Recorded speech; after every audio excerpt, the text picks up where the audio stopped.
I'm Lisa Evers, and this is Street Soldiers. Fox 5 and HOT97 present Street Soldiers with Lisa Evers. You might want to call this a street cinema takeover. From some of the most dangerous communities in our country, urban web series creators are reaching millions of viewers worldwide and controlling the narrative about their lives. But are they teaching life lessons or reinforcing negative stereotypes? Said we do it 'cause we got it, just the money and the violence. The breakthrough success of the hit web series Money and Violence, which started on YouTube and now has major distribution, gave birth to a new genre full of crime, violence, and tough lessons told by those who actually live them. We can't expect the world to understand us because the world doesn't live in our neighborhoods or walk in our shoes every day. You know, and what this means is that the responsibility is on us to paint an accurate picture. Verneau accepted the MLK Award with fellow cast members at the first annual Urban Web Series Awards show. It was produced by Doug K.D. Aparicio and Tefan Pop Dunn, the co-creators of another popular series, Project Heat. Their episodes are based in Brooklyn's notorious pink houses, and they see them as a survival guide. In the projects, you know, it's a lot of negativity that goes on. And people don't care. I mean, literally don't care. They don't care about your life. They quick to take it. And this is something that you could avoid. From the Mayhem series in Elizabeth, New Jersey, to Here's to the Throne. Link up, we gotta link you up with the boys. You already know how it's looking uptown, man. And the Double Up in East Harlem. The series are mostly focused on the dangers of street life, guns, drugs, and violence.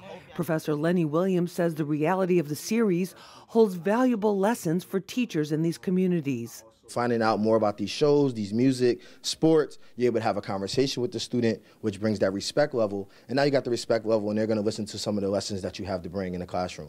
As professionally produced as many of the series are, they usually begin with self-taught cameramen and friends and family as the actors. Besides learning new production skills, being involved can literally change the participants' lives. Every day I thank God because, you know, I could have been dead, like literally dead. I've been shot twice, once in my face and once in my neck. And God had his purpose for me. That's why I'm still here.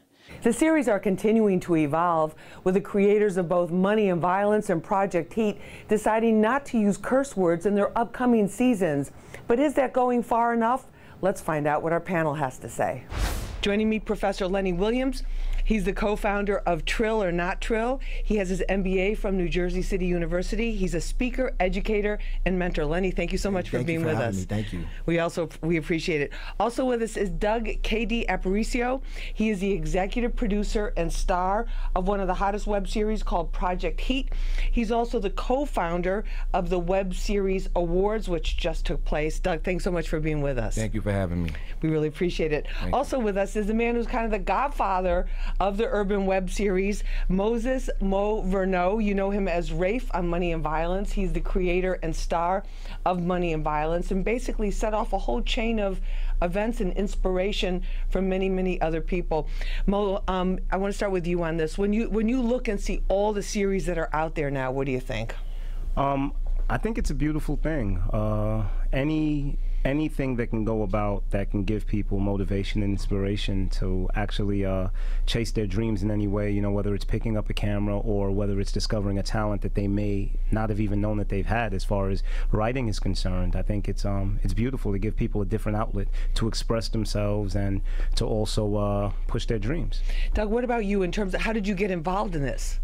Well, my partner, Pop, Tefan Dunn, came up with a great idea to write Project Heat, the web series, after we doing an interview one time long ago with Money and Violence. So that just basically pushed us forward to actually come up with the idea of Project Heat. Are you surprised by how big it's gotten? Yeah, because when we noticed Money and Violence on one of your shows, we was like, it was just them in this demographic. And then to see where it reach right now in the plateau, man, this is a great thing, great feeling. And just a short, like 2 years, right? Yeah. Less than 2 years. 2 years. Professor Lenny, yeah, it's been amazing. But Professor Lenny Williams, when you look at a lot of the series, they talk about street life, and they talk about street life in a very current way, not like some of the mainstream TV shows do where it's removed or it's people that haven't really been on the streets for a long time. They talk about the violence. We see shootings, we see a lot of drug dealing, we see scamming, we see all these different types of things. Is there a concern on your part as an educator that they're putting out these images, particularly of young men of color, that are negative? I don't think it's a concern. I think most of the people that watch it have seen it, and we can't take away from the youth watching. I think the biggest concern is the gap. I feel like there's a gap between the educators and the creators of the show. And what I mean by that, if we came together, there's a lot of lessons that can be learned because these individuals actually have a talent. This is an art. It takes an art. It takes a talent to put on these shows, to come up with a storyboard, to edit. And if we can work together and bring these individuals to the school and show them, yeah, this is the real life, but these guys are showing you as a story, as an art. And what they want to do is they want to expose these different things and issues so you know about it. So I feel like educators need to be more open to it. And I feel like the people that are a part of the show, it can only be a stereotype if they're living that life. And to embrace that. Mo, you've said in previous interviews with us here on Street Soldiers and Fox 5 that one of the reasons you wanted to do this was to show the youth that what are the consequences of these actions. Yeah, I wanted to find a way to speak to the youth in their language. I think one of the biggest problems with us actually reaching the youth is actually a respect issue, them feeling that we don't understand them and where they come from. So what I did was found a roundabout way to come to them and speak to them in their language. I do a lot of speaking at detention centers and high schools. I was the guest speaker at graduations at junior high schools, and what I think works about what we're doing is the fact that when I walk in, the kids are so enamored by the character that I play that they're willing to listen to me, you know, and that actually, you know, gives me a bridge to actually reach them that isn't there for those that may come at them in a different way. What about in terms of the locations, Doug? Tell us about some of the things, because you're shooting like many of the other creators and producers. You're shooting right there on the streets, and in the projects, and with people who are not professional actors. I mean, become professional after they've done it for so long. But what are some of the challenges that you face just putting these episodes together? Well, the challenge is like I said, we do guerrilla filming, so without having a permit on these locations, it gets kind of tough, especially if you're doing a scene like acting with a cop, acting as a cop impersonation, because that's how they look at it. If you don't have a permit for that, you have the risk of getting locked up for it. So, and have you guys had problems like that when you've been doing the filming? Well, because I had knowledge of it, I kind of avoided myself. Like something like a BB gun, which is a propeller weapon, you can't use that. See, a lot of filmmakers is unaware of that. So if you get a toy gun, is an exception to that, even though it's still you faking it was a weapon. Right. But a propeller gun with BB guns, you will get locked up for it. And I suggest to everybody not to do that. And Mo, you've gone with Money and Violence from basically doing everything yourself to almost a full Hollywood type production. Yeah, we went from doing it amongst the four of us our first season to having a small production crew and being on title our second season to now for the third season we're actually going back and forth and deciding what network we're going to go to because we should be going to cable or to Netflix. So that's got to be exciting. Oh, definitely, definitely. More than anything, what's most exciting is just, you know, having the larger budget and what's going to be possible because of a larger budget, and how much more depth we're going to be able to include in the story, and how much of a larger audience that we're going to be able to reach. So with that being said, I feel like the responsibility is also on us to make sure that we keep the subject matter as socially conscious as possible, and to keep that message that was always there that made us different. And the authenticity. Correct. Because the authenticity, even when you're transferring into these different platforms, that's got to be a critical factor. Yeah, I mean, at the end of the day, you know, that's what separated Money and Violence from a lot of programming that was on the silver screen. So we never want to lose that authenticity because it is what makes the show the show. Lenny, why do you think the youth respond to this so much? I think I always go by this mentality. The youth, always wants, and especially teenagers, they do different what their parents tell them to do, right? And that's why I'm a mentor, and that's why I go out there. You know, your parents tell you not to watch the show, you're gonna watch the show. I remember when I was younger, you know, the movies for us was Boys in the Hood and Juice, and I'd always credit my parents for even letting me allow to watch that, but they were there to let me know, you know, look, this is just movies, this is art, you know, these are the learning lessons within this movie, and so on and so forth. And that's what we have to do as educators. Like I said, again, teachers can't shun away that's working in these neighborhoods from those shows. They need to watch those shows so they understand the conversation between their students in the classroom. This is Street Soldiers. I'm your host, Lisa Evers. We're talking about urban web series, the explosion in their popularity. We'll be back right after this. No N-word at all. Curse, no N-word, no curse, and nothing. Let me ask you guys this, in terms of money, because there's a lot of people, I'm going to get right to that, because I know a lot of you watching right now, you want to know about, can you make money with this? How do you make money with this? How do you make money? Well, like I said, merchandising, monetizing your actual videos on YouTube, dollars to the cents, but it works. You could product placement, product integration, and those are the forms of ways you can make some dollars. And then Mo, in terms of your progression from how you started, because you told us the story was like how you got the camera, you went on Google, you looked on the internet, like how do I shoot stuff? Yeah.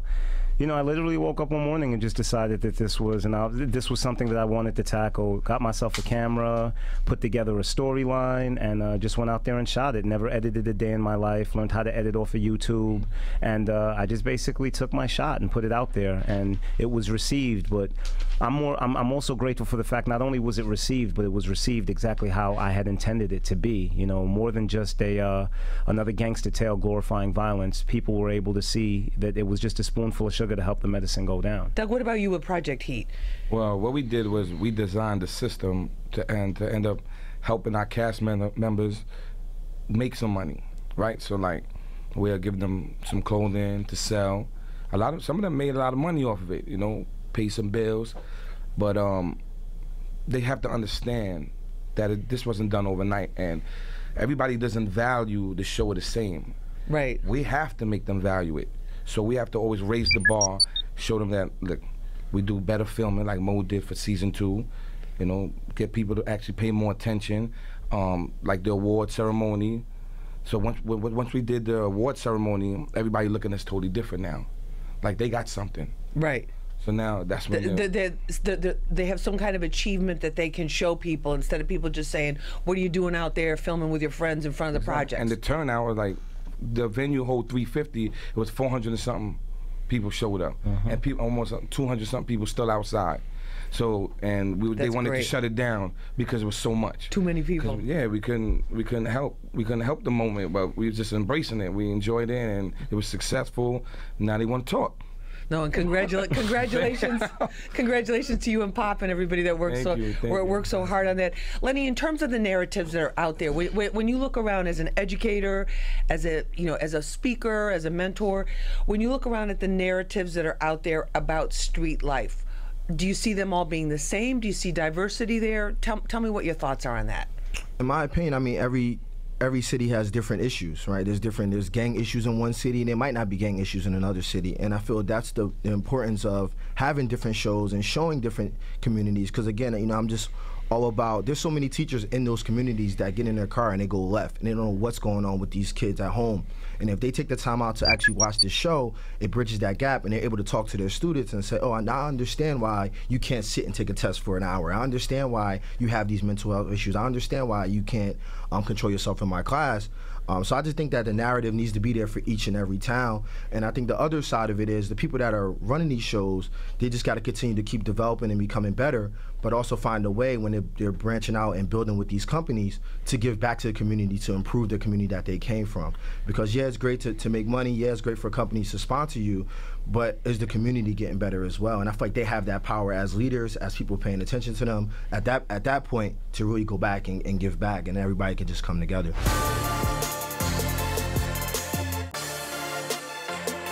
What about the writing part of it? Because this is a skill, you know, cornerstone of communications, whether we're doing it on a phone, whether we're doing it on a laptop, whether we're doing it, people are doing it in a notebook for rhymes, you know, writing their rap songs that way, Old school way. which some artists still do. But the writing part of it, do you guys do you pre-write the scripts? Do you have scripts, or Everything do you do is unscripted? No, Everything is we're scripted. different from the way his show. Our show is the idea and a storyboard, and then improv and points. So when we have me, Pop, and my partner Sha, we sit down, we go over the storyboard, where the character's going, who's available. You see, that's the key thing. What everybody don't know is not every character is available. Because people have other jobs They got too. things to do, so I have to work. Sometimes I have to create a scene right on the set, but I know how. He's got to work, so we can't. I know how the storyboard is going, so I follow my story. Then I said, you could say it in your way to keep it authentic, but I need you to hit these points. Right. So that's why our show sounds so hip and so cool, because they're actually speaking in the way they would speak every day. They're not speaking some kind of Like dialogue. they're not speaking like me. Right. Like everybody can't speak like me. So I want you to speak like you, but I need you to say this, that, And hit this that. point in your own words. And this way, and get out of the scene. Mo, what about that in terms of writing the scripts? Are you still doing all the writing? Yeah, everything, like every single word on the show is scripted. You know, every single word. At the end of the day, like I approach everything strategically. Like even when I started doing the show, the first thing I did was I sat back and I thought about every single movie that was a blockbuster and what was it that made these movies great, and you know, came up with everything from quotable lines, funny moments, moments that were memorable, things that people would go to work the next day and talk about. Right. You know, because word of mouth is like the biggest promotion ever. Yeah. So I made sure to implement all of these things and just making it strategic. Like I told everyone, any and everything that you saw in Money and Violence was there for a reason. It wasn't there just 'cause. Or to fill time. Yeah, or to fill time. And I just felt that scripting everything just gave me more control of the world itself that the show exists in. I totally do agree with Pop, though, because even though it was scripted, a lot of times I would tell the characters, you can still make it your own. You know, say it how you would say it, as long as you basically follow the idea that's in the script. What about in terms of slang? How do you handle, especially as you're transitioning now into these broader platforms?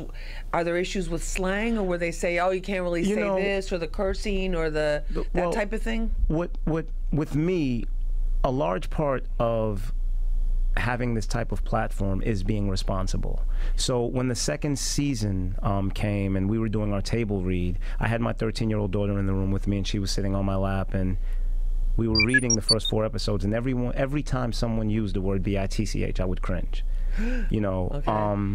And it made me really think about it, and I'm like, okay, you're not comfortable with this being said in front of your daughter. How about the millions of daughters that are in the room when the show, when people are watching? Exactly. So because of that, I omitted the word from the entire second season. That's so true. You know, and it's not me trying to be perfect, but it's just if I identify a problem, then I should feel that I should resolve it. No, thank you for doing that. As a woman, thank you for doing that. And like for season 2 for us, like the first season, I noticed that a lot of my cast members use the N-word a lot. I mean, it was that was going to be my That was going to be my next question. What about the N-word? Too much. You hear it on the street. You just walk down to the corner and you're hearing it. It'll make people feel like your vocabulary is very small. Like you don't have no choice of words. Right. So we eliminated it from season 2. So nobody was no N-word at all. No N-word, no curse, and nothing. I'm guilty of using it. They can't use it, nothing, and they get penalized for that. What about the B word for the ladies? No curses, none. None. None. At all. Because when I try to, this is awesome. I had no idea. This when is I try awesome. to sell the show to people, like different cultures, and I was showing it to them from season 1, they was looking at me. I don't watch that. I don't watch that. And I didn't like that feeling. Like, you know, I isolated myself. That they were looking at it, right, in a crazy way. To only a certain group of people that does that. So by taking myself out of that box and say, you know what, we're gonna kill the cursing all across the board, it made it warm and the feeling was good because now I can show it to anybody.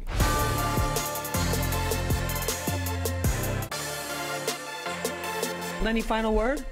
I think that one, if you're an educator, if you're a mentor, if you're really helping the youth in these areas, you should get more involved and understand what these shows are all about. Just like we get more involved with music, we get more involved about sports and news, because it sheds a light on some issues and things that we need to find out and fix, but also say, listen, these guys made opportunity out of these shows. Right. So I think that's what's most important. And hopefully will open up opportunities and avenues of expression for your students. Absolutely. I want to thank all of you for being with us for this episode of Street Soldiers. I'm Lisa Evers. Remember, use your mind. It's your best weapon. I hope it's your only weapon. And let's push for peace.